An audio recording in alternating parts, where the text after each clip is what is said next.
General Hospital will reveal Cyrus staggering backward as the deafening gunshot echoes in the confined space.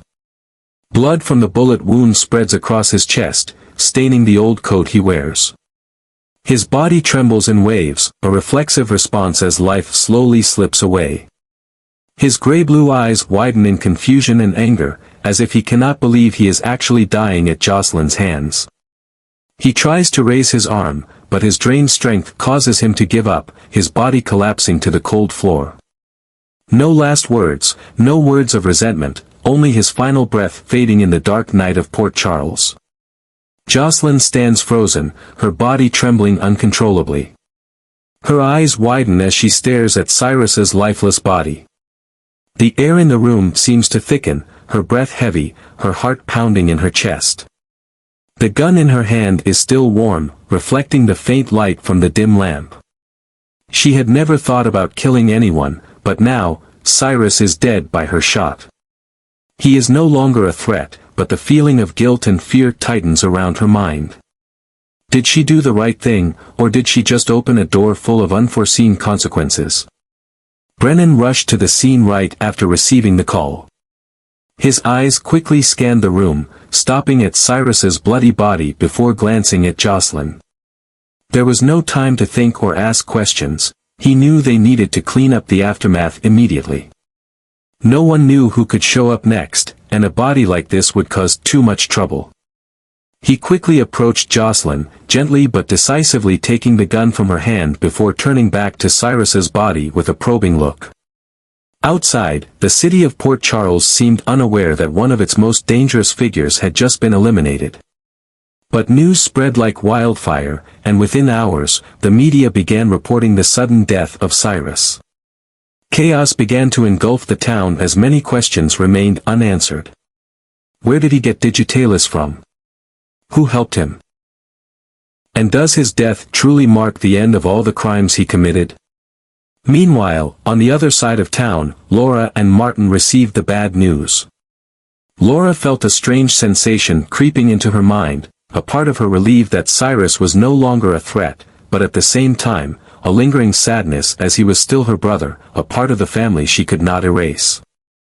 As for Martin, upon hearing the news of his brother's death, he immediately thought about what would come next.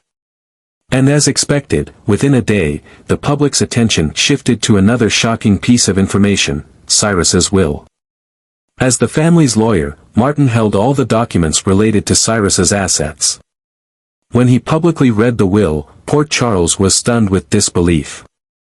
No one expected that Cyrus, a notorious criminal, would leave his entire vast fortune to one person, Isaiah. Immediately, rumors spread like wildfire. Who was Isaiah? And why did Cyrus choose him as his heir? The truth was slowly revealed but with a heavy impact. Isaiah was not a stranger, but what everyone didn't know was that he was Cyrus's biological son. In the past, Cyrus had a secret relationship with a black woman, and the result of that affair was Isaiah. However, Isaiah had always denied this relationship, trying to sever all connections with the man who had terrorized Port Charles. Now that the truth had come to light, the entire city was thrown into extreme tension.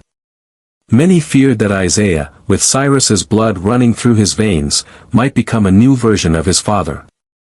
Would he continue his father's criminal path, or would he choose a different direction? Jordan, in particular, was disturbed by this news. She couldn't believe that such a secret had been kept for so long. A hidden fear crept into her heart when she thought about the future, the next nightmare could be beginning. Cyrus's death didn't just close a dark chapter in Port Charles's history.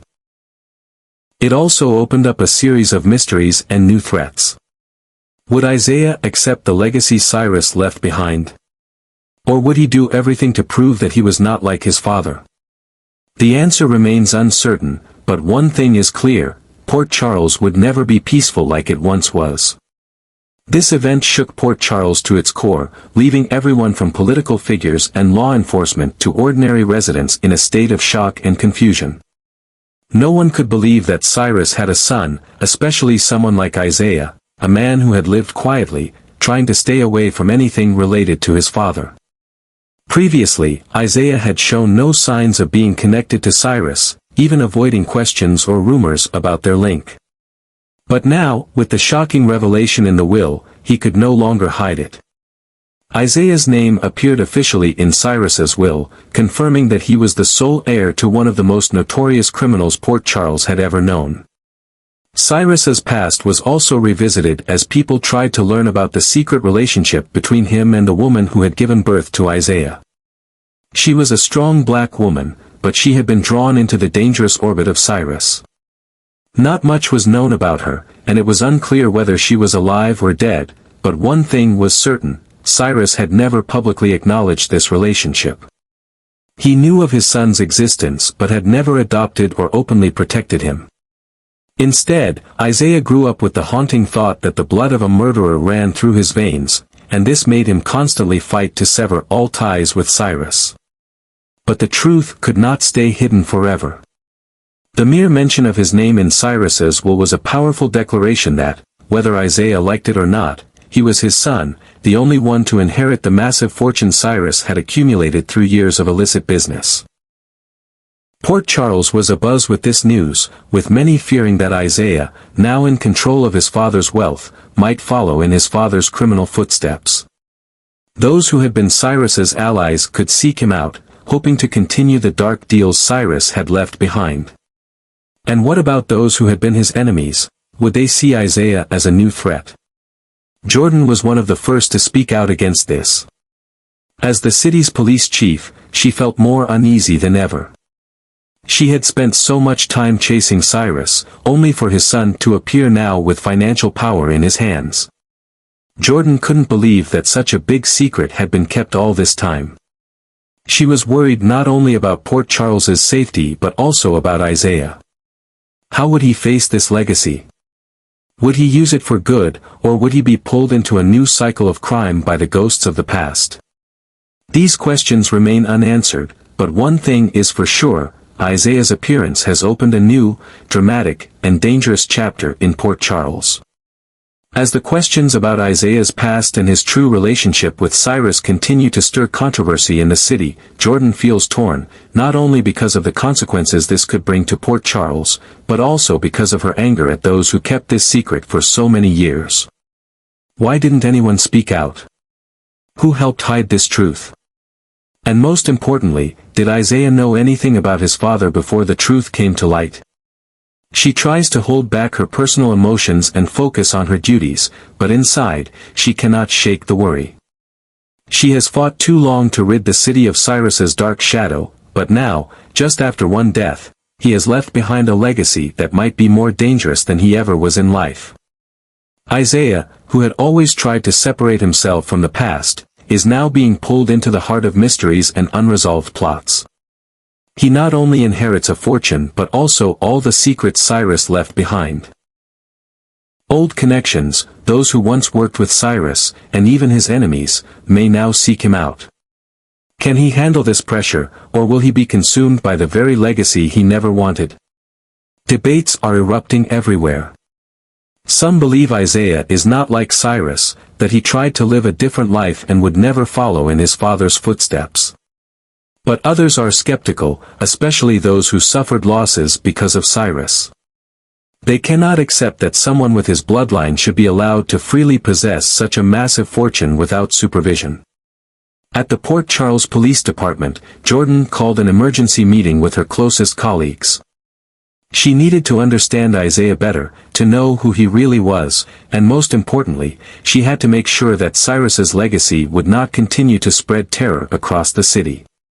But how could she be sure of that when even Isaiah didn't know what he would do? Meanwhile, Isaiah was surrounded by reporters and curious onlookers eager to know his plans. He tried to avoid them, but when he stepped out of Martin's law office, a barrage of questions came at him. Do you plan to take over what Cyrus left behind?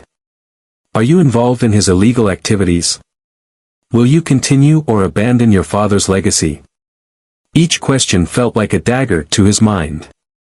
He didn't want anything to do with Cyrus, but the reality was that his father had dragged him into this story long ago, and he hadn't even known. And now, no one cared what he wanted, only what he would do.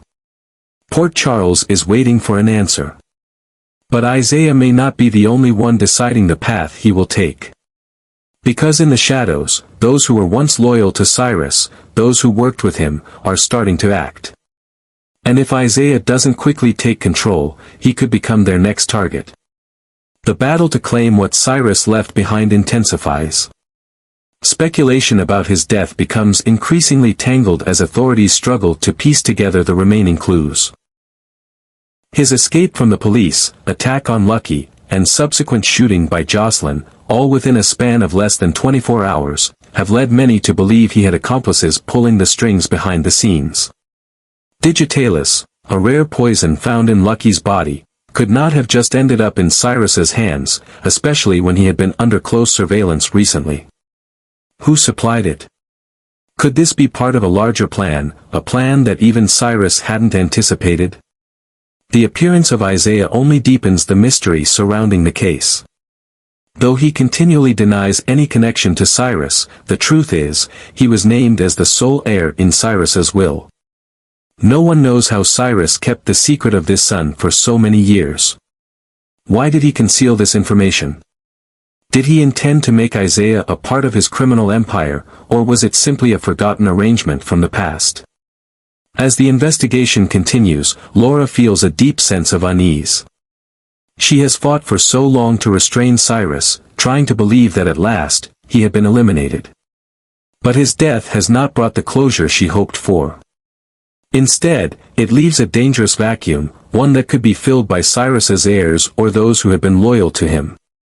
Laura doesn't know if Isaiah is involved in Cyrus's schemes, but his presence in the will cannot simply be a coincidence. Jordan too cannot ignore her doubts.